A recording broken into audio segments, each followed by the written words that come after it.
আসসালামু আলাইকুম গাইস, কেমন আছেন আপনারা সবাই? আশা করি ভালো আছেন, আমিও ভালো আছি। আজকে আমি রান্না করব বোয়াল মাছ এবং বরবটি ভাজি। সেজন্য আমি পেঁয়াজ, কাঁচামরিচ, ধনেপাতা, টমেটো কেটে নিয়েছি।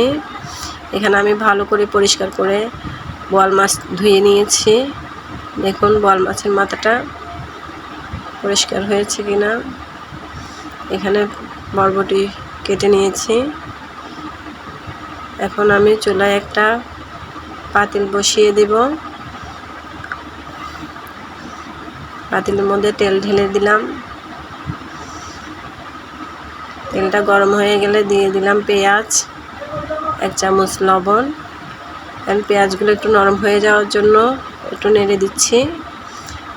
এরপর দিয়ে দেব 1 চামচ হলুদ, 1 চামচ মরিচ। এরপর নেড়ে দিচ্ছি। এরপর একটু পানি দিয়ে দিব মরিচগুলো কষানোর জন্য। কষানো হয়ে গেছে আমার। এখন আমি ওখানে মাছগুলো দিয়ে দিব।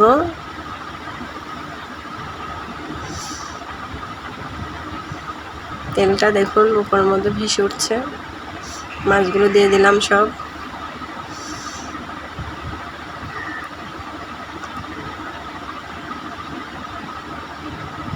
একটু নেড়ে চেড়ে দিচ্ছি। এখন কিছুক্ষণের জন্য ঢাকনাটা দিয়ে দিব।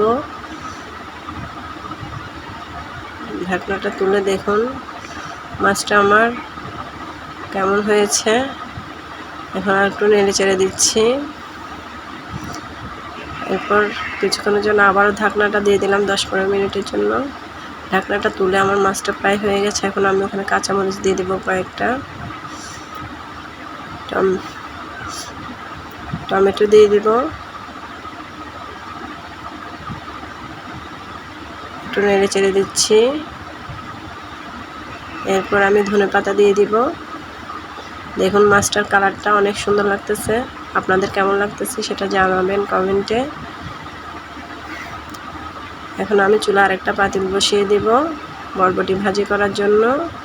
সেখানে তেল ঢেলে দিলাম। পেঁয়াজ, কাঁচামরিচ দিয়ে দিলাম। 1 চামচ লবণ দিয়ে দিলাম। 1 চামচ হলুদ দিয়ে দিলাম। এখন এগুলো ভালো করে নেড়ে চেড়ে দিব।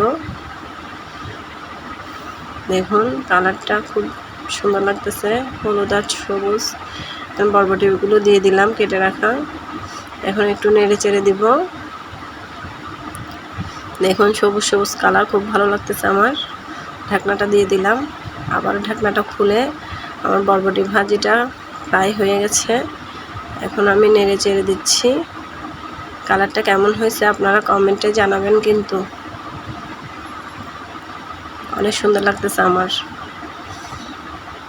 খেতে জানি কেমন হয়। আল্লাহ হাফেজ।